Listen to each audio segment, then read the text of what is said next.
The NBA Finals are here, and let's talk about who will win and why. Welcome to Chucking Darts, a podcast of informed, rigorous, reckless, harmless, speculative, and fun predictions about the game we love. And you can call me Chuck.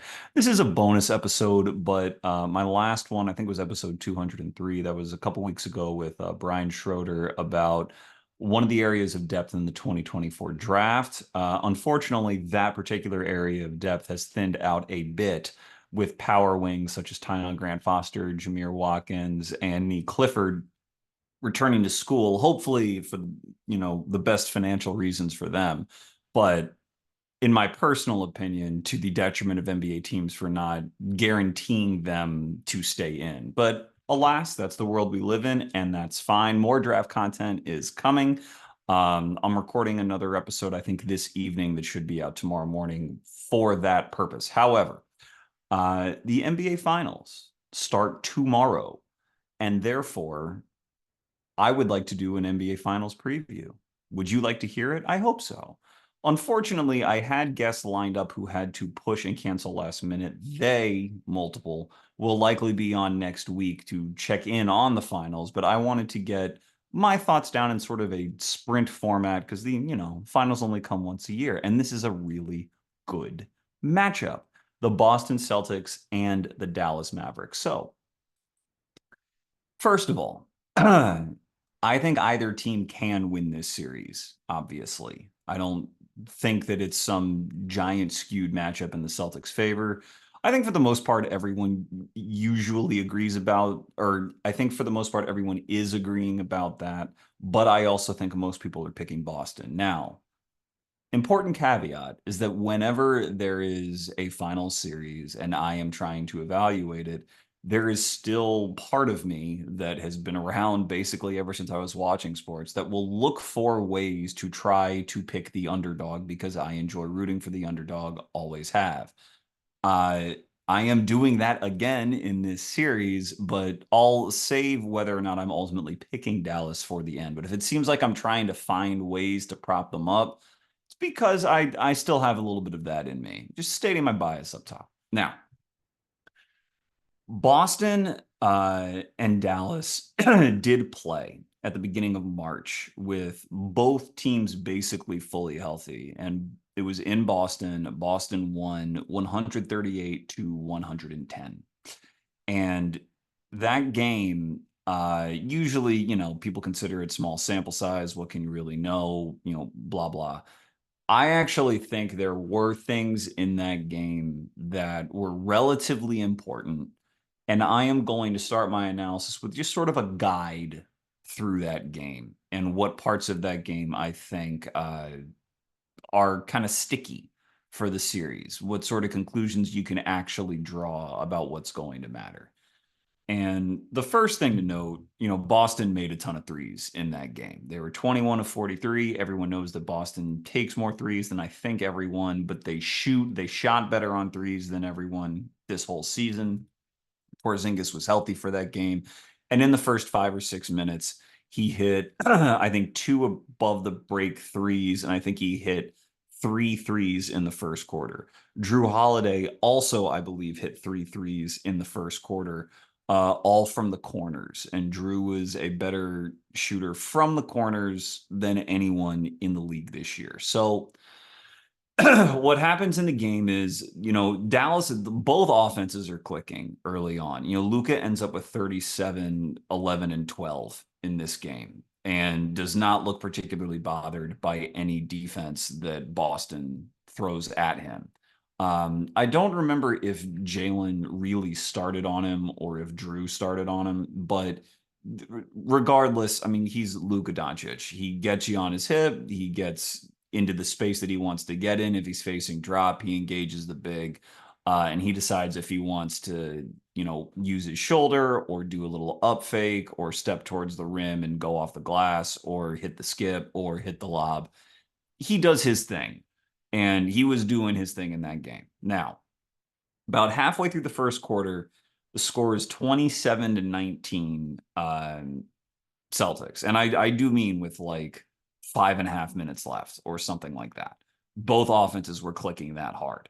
so much shot making in the beginning of this game. And then Luka goes out for his normal rest, which of course is not going to be his normal rest in uh, this finals. But that 8 point deficit that's spurred by all these early Boston threes that fall, that 8 point deficit stays consistent for about 2.5 quarters.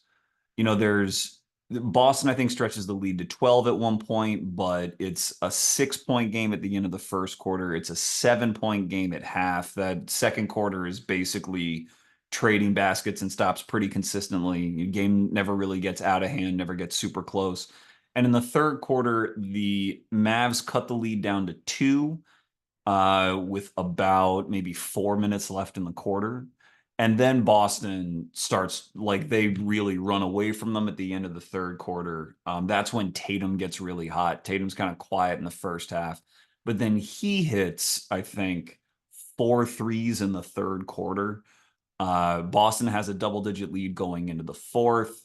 And then, they just play a little bit better than the Mavs and stretch it out to like the late teens, and then the Mavs kind of let go of the rope midway through the fourth quarter, and Boston ends up running away. But the game was, a 2 point game with, like I said, 4 minutes left in the third quarter, and was like a pretty nip and tuck game after that early Boston spurt for a very large stretch. I would not expect that Dallas have any sort of a game in which they just sort of roll over at the end of it in this series, given the way that they play. But uh, suffice to say that because they rely so much on 3 point variance, if the Celtics get up in a game in this series, they are going to be relatively comfortable. The stated weakness, the assumed weakness, and what I think could be a weakness of Boston is about their crunch time offensive execution, but they didn't really have to worry about crunch time in this game, as was the case for them in so many games this year. So if they get threes falling early and they have a nice little cushion to work with, then they're going to be in business. But I'm going to go back to Porzingis and Drew Holiday, who both started that game so well and allowed Tatum to work his way into the game gradually. Because number one, Porzingis's return is thought of as this giant boon to the Celtics, and it well could be. But I want to stress that number one, with Porzingis in the lineup, the Celtics were excellent, and without him in the lineup, they were equally excellent. I mean, their net rating was, I think, right around 10 or 11 in both circumstances, and over the course of the regular season, those minutes were about equal. They were 43 and 14 with him in. They were 21 and 4 or 21 and 5 with him. No, 21 and 4 with him out of the lineup. This was all regular season. There wasn't much change in the playoffs, even though they didn't really play anyone that were really going to push on. So what Porzingis's return, I think, means practically is that Porzingis, they like to set him up above the break a lot. He's the center. They want him in the center of the action. And if they want to get him into the post, where he was so efficient over the course of the regular season, it's much easier to do that, obviously, if he's involved in the pick and roll and he is above the break. And because of Joe Mazzulla's, you know, philosophy about shooting threes, he has a permanent green light to shoot threes above the break. And again, traditional NBA defense, I don't, traditional modern NBA defense, maybe. NBA defensive principles usually say limit corner threes. If someone's going to take threes, let them take them above the break because they're further out and the percentages are usually a bit more favorable. And having Porzingis, who's certainly a very gifted shooter, above the break with a permanent green light means I don't think the Celtics live and die with whether or not he is shooting well. I would never. I mean, the team is way too good to live and die based on the performance of one player. But I do think that if Porzingis is now coming back, he played in the Miami series, but he hasn't played in over a month. So the way that they work him in is either going to like force feed him in the post to try and get him in rhythm, which they might try to do. But to me, that would be sort of I feel like they'd be kind of forcing it a little bit, like square peg round hole. Like I don't know why they would try to get out of the offense that they've been running all playoffs to insist on getting Porzingis touches in the post at the beginning of game one.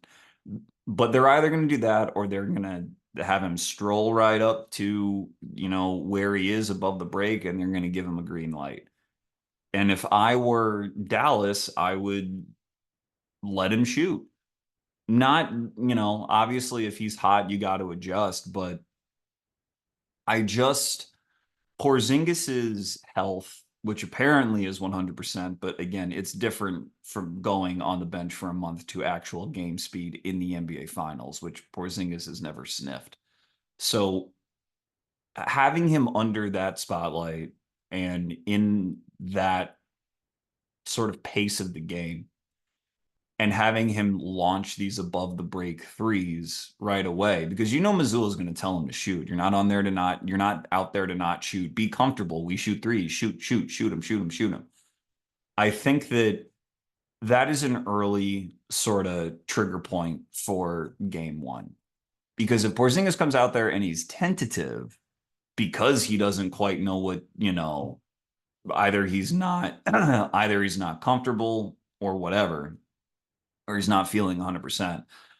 I think that Dallas is good enough to get up on Boston early and to force this sort of adjustment about, well, how much are we going to play Porzingis? Are we going to, go to Horford a lot in game one and sort of shrink Porzingis's minutes? It would force sort of a conscious adjustment from Missoula and the Celts in order to, I guess, try to, I don't know if salvage is the right word, but just to, keep pace in game one. Because I'll get to Dallas's offense in a minute, but I think that I really don't worry about Dallas's offense as long as Lively or Gafford is at center. That's been my opinion since Dallas traded for Gafford. I said, I don't know how you guard him. I still don't know how you guard him, even with the Celtics personnel. I think it's going to be a long road to hoe. I think the Celtics offense is going to need to keep pace and exceed them more often than not. And that's why I think this Porzingis involvement at the beginning of game one and how it looks is so important. So Drew, corner god, Drew Holiday, perimeter defensive god, Drew Holiday. I think that, I heard on Zach Lowe's podcast, I don't think it was this most recent episode, but when he was talking about the matchup when it first became certain that that's what it was going to be, was talking about putting, Luka on Drew to start to try to dare the Celtics to use Drew in their pick and roll game. And he was saying, I don't know if that's really necessarily a good idea. And Drew, I mean, certainly is a good passer in the lane, but I would do that if I were the Mavericks. And I think when the Mavericks are going to go back and look at the tape of this game, certainly, because again, both rosters were healthy. And I think they will say, I mean, we really don't want Drew burning us from the corners. Again, our offense was humming in that first quarter. If they are not hot from three, and if Drew's not getting shots up from his preferred spots, and he hit some wild, like falling out of bounds threes in that game early in the first quarter to give the Celts that cushion. If the Celts don't have that cushion, maybe that whole game unfolds a different way. So I think one of their priorities will be to get Drew out of the corners. Or if Drew's going to remain in the corner, then hide Luka there so that he can conserve some energy. So that will be a decision on Boston's part. If Porzingis is cooking, you don't have to involve Drew in pick and roll. You can just, have the center switch out on whoever the initiator is, likely Tatum or Brown, and get Porzingis his shots, because some help is going to shade there, even if you switch most of it. Usually, the Mavs do a good job at showing bodies and clogging the lane. That's what they did to Shai Gilgeous-Alexander, even though, Shai had a great series in OKC, but they want to choke off the rim. They want to clog those driving lanes a little bit and then recover out. But that means that some pass is going to be available above the break for the Celtics to get threes off. And so if Porzingis is hitting them, you can keep Drew in the corner and have that be where you want Drew as, a Celtics fan. However, if those above the break threes aren't going in and you need to juice your pick and roll game a little bit better, or, Tatum and ISO, Brown and ISO is not working, then you bring Drew out of the corners, and I think Dallas is mostly happy with that. It's not that Drew can't make plays above the break or in the lane as a dribbler, but if you have Drew in front of you and he is really operating on the ball, again, in the world of options that the Dallas defense has to choose, I think they will live with that. Tatum off the ball, Brown off the ball, Drew operating, above the break or in that sort of extended free throw area. I think they'll say, okay, we'll take that. So again, it's why these above the break threes, led by Porzingis, will matter so much early on. So another thing in this game that I noticed in terms of how effective the Celtics were was that, number one, they really took advantage of when Maxi Kleber was on the floor. And he was on the floor for, I think, 20 minutes in that game. This was a game in which, like, they were still sorting out their center rotation, and Daniel Gafford barely played 6 minutes. I think Lively played 23. I think Kleber played 20, and Gafford played about 6 or 5. And obviously, that's not going to be the case anymore with how well Lively and Gafford have been assimilated as the center rotation. When Kleber was on the floor, if Boston was picking at a mismatch out of a switch, with Tatum or Brown, um, the thing about Boston is that they will kick out of drives. They will kick out to the 3-point line because that is their identity as a team. They are not going to force it at the rim if the driver feels that forcing it to the rim is not a very efficient option. If there's just something about the way the rim looks that they don't like. And remember, that's what the Mavs defense is designed to do. It's designed to make the rim look unattractive. I expect the Celtics, I don't know if fall into the trap is the right word, but they will play into that and they will kick out as long as Lively or Gafford is back there, because, Lively is extremely mobile. Gafford's not a stiff, but Lively is extremely mobile all over the floor. You feel his defensive presence a lot. And Gafford is a big rim protector, just a big dude who can get off the ground very quickly. And I think lots of times the Celtics will pass out of those sorts of drives. I think the Mavs defense will operate more or less as its goals are to force those kickouts.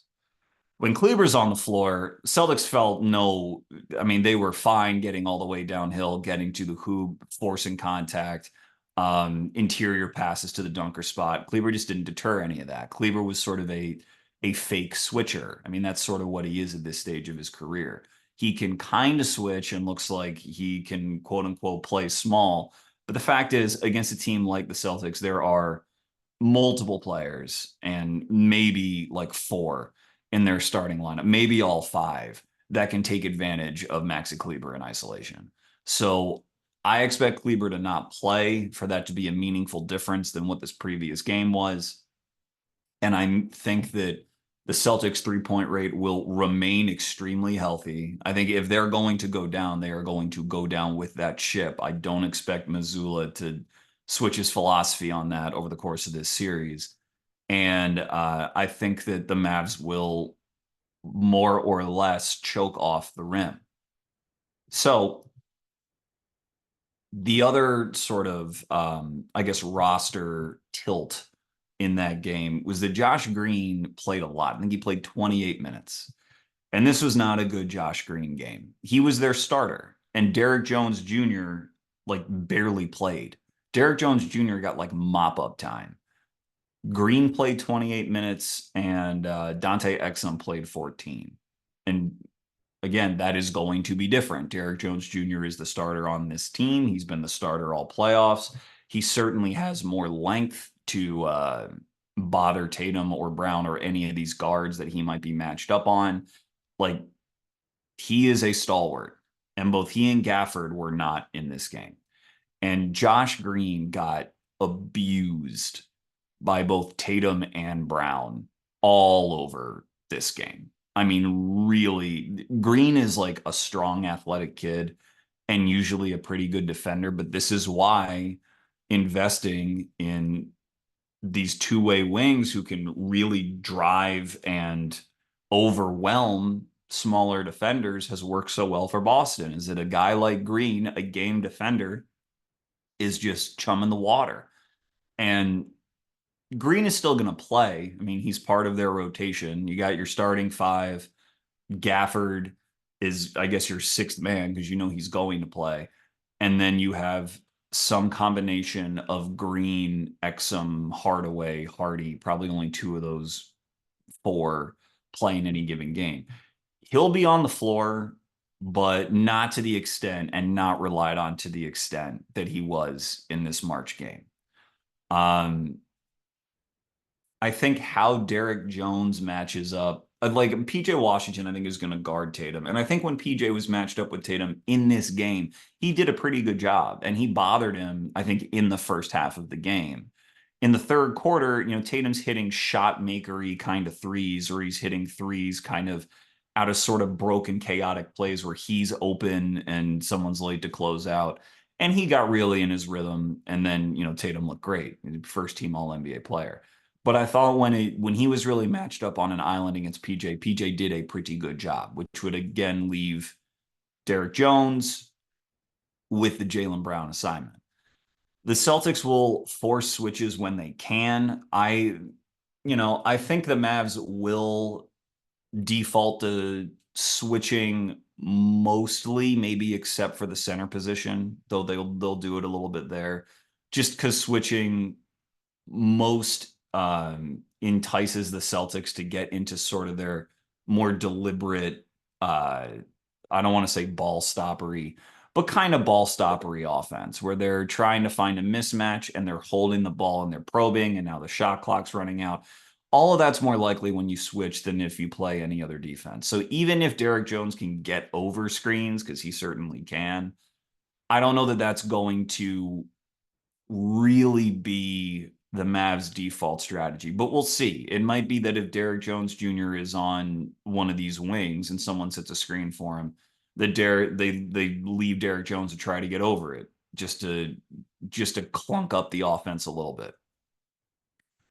Um, I think that from the Mavericks' perspective, obviously a massive swing piece to this is Kyrie Irving, because Kyrie was not very good in this previous March game, although he got the looks that you would expect Kyrie to get. I mean, Kyrie's so comfortable in the mid-range, and he got pretty open looks in the mid-range. They just weren't going down for him. I went back and looked at when he's been matched up with Drew the last couple years, dating back to 2022 when Kyrie was on the Nets and Drew was on Milwaukee. Most of the time, Kyrie has sort of a less than average Kyrie game. I think he was 9 of 23 in this game here, and he was 9 of 20, 6 of 18. He had one game when he was on the Nets, and I think Durant was hurt, where he went off and he was like 14 for 26 and scored like 40 points or something. But how Drew and Derek White and Jaylen Brown guard him is going to be really important, because on the other end, even if Josh Green is minimized a little, they can still go after Kyrie. And if they get a switch on a Kyrie, the Mavs are going to have to show a lot of help, enough help to where threes are going to be pretty open. Because, whenever that happened in this game, even if it was, Drew on Kyrie, the Celtics got very good looks because they know, even if they can be dissuaded from going to the rim, even if one of these like big bigs is on the floor. With Kyrie, they know that they've got to attack him. Absolutely. So the Mavs' ability to keep Kyrie out of harm's way is going to be very important. And how Kyrie basically defends is going to be important. This was a regular season game, and Kyrie and Luka's defensive effort wasn't like terrible, but it wasn't playoff intensity kind of level. And they did give up some sort of bunnies at the rim. You could tell that I'm not going to say that they won't give up to Boston here, but that they will certainly provide more resistance on. And that sort of constant option for the Celtics of trying to attack Kyrie is one where if if the Celtics are intentional enough about it and if their offense is executing well enough, that could be the difference in the series because for obvious reasons, but I see this series as, can the Celtics offense operate relatively harmoniously for, like, can they be comfortable for most of the time? I like the way I am, because I think I honestly really, like, again, I haven't spent a lot of time talking about it, but just to restate it, I expect the Mavericks to have either Lively or Gafford on the floor for the whole time. And I expect them, when that happens, to be able to get more or less the looks they want on offense. The Mavs, of course, are also subject to 3-point variance. The Celtics might help off of Derrick Jones Jr., okay? And so his threes might go in or might go out. PJ, we know, is going to get his threes up. They might go in, they might go out. But Kyrie and Luka have such a good ability to generate looks that the looks are going to be there. And those lobs, which in my opinion, they didn't go to enough in this game in March. They went, I mean, it's because they weren't playing Gafford. When Lively was on the floor, you could see how much better their offense was functioning. And Boston didn't really know what to do with Lively. Lively was 7 of 7 from the floor in that game, looked very good. And so, Lively, that sort of structure, that skeleton, Lively or Gafford in the middle, I just think gives Dallas so many good options that really I would only worry about it when either I would say when Luka's off the floor. And I expect Luka to play, 40 plus minutes a game in this series. And those 8 minutes can swing a game. Like if Kyrie is not operating the offense well enough in those 8 minutes, yeah, that Dallas could lose games that way. Absolutely. But as long as Luka's on the floor, I expect the offense to be really good. And when Luka's off the floor, it's up to Kyrie shot making. Sometimes he'll be hot, other times he won't. But the way that Boston really targets him in those few minutes when Luka is off the floor, are they really targeting on defense and making him work on offense? That's going to be a big swing piece. And those minutes will obviously favor Boston. It's just a question as to how much and how those substitution patterns match up. Is Luka off the floor and Missoula's finding a way to keep Tatum and Brown both on the floor? How does that little, interior chess match play out? Um, when it comes to making like an ultimate, let's make sure there's nothing else I want to hit here. Yeah. Okay. So when it comes to making an ultimate pick, you know, what I keep coming back to is the fact that the Celtics rely on this math of getting these threes up.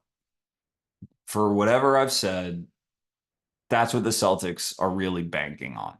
That's what they banked on all season. That's who they've been in the playoffs. That's all Mazzulla ever talks about. And Mazzulla, who I think is a good coach, like he's certainly a good coach, he is not the most offensively versatile guy. Defensively, he's versatile, but not the most offensively versatile guy because these questions about the Celtics crunch time offense have persisted for a very long time. Like the team hasn't really morphed in how it attacks the hoop that much. So I believe that they'll play into what the Mavericks want, which is not many shots at the rim. And with guys like, or not guys like, with Jones and Washington on the floor as opposed to Jones and Josh Green, they'll be in a better position to at least contest some of these perimeter threes. I think that it is hard for me to envision this 3-point strategy that the Celtics have invested so much in really coming through and beating an offense this good. Now, the Mavs were a team that really only came together after the trade deadline. Celtics have been together a while. NBA history says you favor the team that's been together a while. Ask the Celtics, they played the Warriors in 2022, who had been on that final stage before. Now the Celtics have that experience. Usually you play for a while together, you eventually get over the hump. Luka has playoff experience. Luka's a playoff killer, but Gafford, PJ, Lively, Jones. I mean, these guys are all new to this role in this moment. All of that, leans the Celtics way. And maybe I'm giving too much credit to the Mavs structure as an offensive team. Maybe I'm not baking in sort of the negative variance from those role players. And maybe I should just pick the Celtics because that's, the safe pick, and they will get looks that they are comfortable with, even if I'm not comfortable with them shooting a bunch of above the break threes and relying on Porzingis to such an extent. They are. Maybe I should just pick them. But I believe that these lineup changes the Mavs are going to make, limiting Kleba, having Green not start, having Derek Jones start, I think that these games will tend to be pretty close. I mean, the Celtics would have to be on, again, they were 21 of 43 from three in that game. They were on fire in the first quarter on like tough threes. If there's any sort of hiccup with their 3-point shooting, these games are going to be close. And though, the Celtics can find mismatches, they can try to really hunt Kyrie. The Celtics just have a habit of whenever they try to find a matchup, whenever they try to pick at a matchup on the floor to really target, the offense just slows down. It just gets very slow. And it just doesn't look natural or good. And I think that if they try to mismatch hunt, they'll have some success. But I think the more they try to do it, the slower their offense will go, the more comfortable Lively or Gafford will be in help. Or, Derek Jones or Washington in help off the corners. And I just think the Mavs will sort of be in the pocket. They'll be pretty comfortable defensively. And maybe I'm not giving enough credit to the Celtics' ability to guard Kyrie. I mean, Kyrie's a shot maker. He can run hot and cold. Luka is a bit more matchup proof, but he can run a little bit hot and cold too. I just think that the games are going to be close enough that it's basically assured to be at least a 6-game series, which means you're in Dallas for game 6. 3-point shooting could do it for Boston, but I kind of don't think they win that game, and then they're in Boston for 7. So I'm in the position of either picking Boston in 7 or Dallas in 7. My bias is creeping up. I don't think the math is really going to save the Celtics.